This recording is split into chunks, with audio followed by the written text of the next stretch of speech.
Welcome, ladies and gentlemen. This is Basil Rathbone inviting you to join me beyond the green door. Today's story is about Alfred Dix, a reporter who should never have gone to the little town of Fenning, Vermont on All Hallows Eve.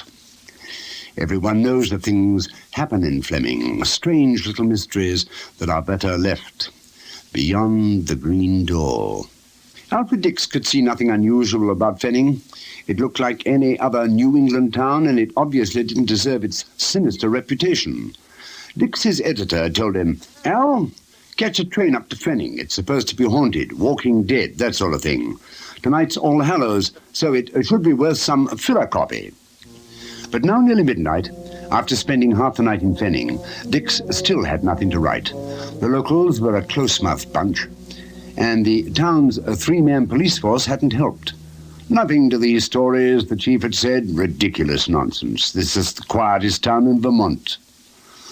The town was silent as a tomb. It was a picturesque place. There was a river, and the narrow streets were thick with fog. Nearby was a cemetery with headstones dating back to 1678. Some famous witch-burners had lived here, stern men of the law and awfully quick with the kindling. Maybe he could do a story on them. They had originated the town's unsavory reputation, maybe. And what was that? Dix could have sworn he heard a muffled sob. It came from the direction of the river, where it swung close to the cemetery. Dix hurried toward the sound.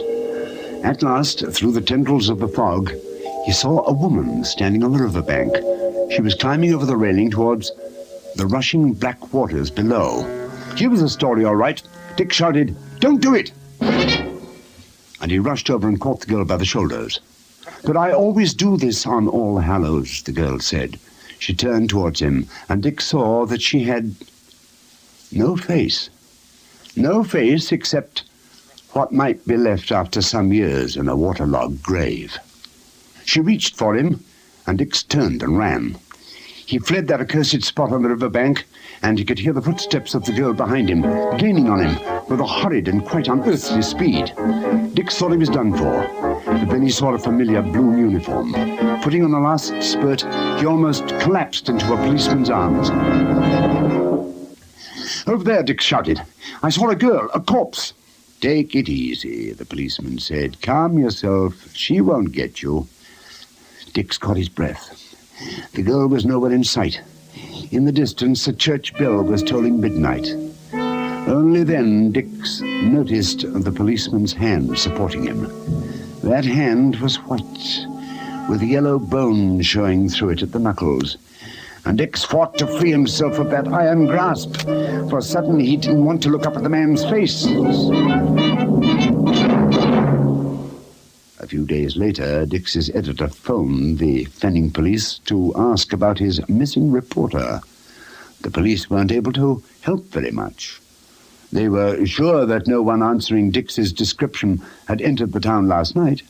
In fact, no stranger at all had been seen.